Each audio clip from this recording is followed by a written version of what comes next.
Weh, kalian tahu nggak berita yang lagi marak-maraknya sekarang?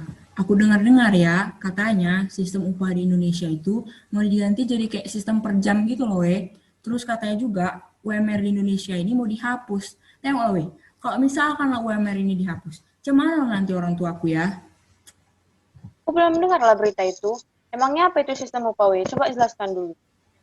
Jadi kan Gap, sistem upah itu adalah kebijakan dan strategi yang menentukan kompensasi yang diterima pekerja.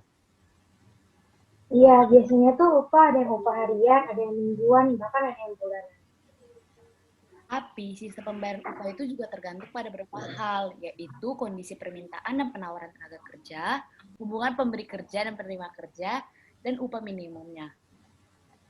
Iya, kalian tau nggak sih dulu sebelum tahun 2000 nih ya, Indonesia menganut sistem pengupahan itu berdasarkan kawasan. Jadi, upah yang diterima oleh pekerja di Medan itu beda sama upah yang diterima oleh pekerja di Jakarta. Oh iya, kalau itu aku pernah dengar, tapi kan udah diganti. Dalam peraturan pemerintah nomor 25 tahun 2000 tentang kewenangan pemerintah dan kewenangan provinsi sebagai daerah otonom, pemberlakuan UMR berubah menjadi UMP. Iya, tapi peraturan itu juga dibarengi dengan peraturan pemerintah nomor 5 tahun 2003 tentang pajak penghasilan atas penghasilan yang diterima oleh setiap pekerja sampai dengan sebesar upah minimum provinsi atau upah minimum kabupaten atau kota. Di sana dikatakan bahwa untuk penghasilan pekerja sampai dengan sebesar UMP atau upah minimum, segala pajak penghasilan yang tertanggung atas penghasilan tersebut ditanggung oleh pemerintah. Oh gitu. Tapi kalian kebayang nggak sih kalau misalnya UMR itu dihapuskan, pasti banyak pengangguran kan? Iya kan, padahal pengangguran di Indonesia ini udah mencapai 6,88 juta loh sampai Februari 2020 kemarin. Gimana lagi lah kalau misalnya UMR-nya dihapuskan? Tak terbayang lah sama aku. Ngomong-ngomong tentang pengangguran, weh, kalian tau nggak sih jenis-jenis pengangguran? Nggak, udah coba kalau jelas. Gak tahu, Bro. Jadi gini deh, pengangguran itu dikelompokkan menjadi dua. Yang pertama itu ada yang menurut faktor penyebabnya, sama yang kedua itu ada yang lama waktunya bekerja. Jadi yang menurut faktor penyebabnya itu dibagi lagi jadi 4. Itu ada pengangguran konjunktur, struktural, pengangguran friksional, sama pengangguran musiman. Nah, kalau yang menurut lama waktunya bekerja, itu ada 3. Itu ada pengangguran terbuka, setengah menganggur, sama pengangguran terselubung. Oh gitu ya Gras, kalian tengok lah weh, banyak juga kan jenis pengangguran ini. Tengok lah, jenisnya aja banyak. Cuman lagi nanti dampak negatif yang dibuat dari pengangguran ini kan?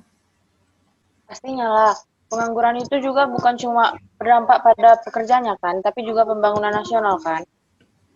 Iya, makanya sebenarnya pengangguran ini sudah dianggap masalah pokok. Karena kalau pengangguran tinggi, sumber daya menjadi terbuang percuma, lalu tingkat pendapatan masyarakat pun menjadi merosot. Betul juga sih, tapi daripada memikirkan tentang dampak negatif, mending kita memikirkan cara mengatasi pengangguran. Menurut kalian nih, apa saja cara mengatasi pengangguran? Gimana ya, pengangguran ini kan masalah pokok dan besar. Jadi, itu kalau memang kita mau mengatasinya, kita harus mencarinya itu dari bawah gitu loh, biar sampai tuntas. Nah, kalau menurut aku, kita itu harus memperhatikan pendidikan dan kualitas sumber daya manusia di negeri kita. Karena menurutku, pendidikan itu sangat berpengaruh loh untuk suatu kualitas sumber daya manusia itu. Nah, jadi salah satu caranya itu meratakan penerimaan pendidikan di seluruh Indonesia sampai ke pelosok negeri. Benar juga sih, tapi kalau menurutku ada cara lain untuk menanggulangi pengangguran. Itu dengan cara melaksanakan transmigrasi. Karena kalau di dalam suatu daerah ada terlalu banyak jumlah penduduk, pastinya akan membuat lapangan pekerjaan menjadi sangat penuh dan buat lapangan pekerjaan itu menjadi tidak ada karena saking penuhnya lapangan pekerjaan. Setuju sih sama pendapat kalian. Tapi kalau menurut aku ya, kita juga bisa menggunakan teknologi untuk mengatasi pengangguran. Contohnya melalui sosial media, WhatsApp, Instagram, dan Facebook. Media sosial soalnya juga sudah mulai berkembang menjadi ladang pekerjaan. Di sosial media kita juga dapat menyebar tentang lowongan mencari pekerjaan, sehingga akan lebih mudah tersampaikan kepada yang membutuhkan. Ya, ya, wes. Sekarang kan juga udah banyak online shop yang udah terpercaya. Kita juga bisa melakukan transaksi jual beli tanpa harus bertatap muka.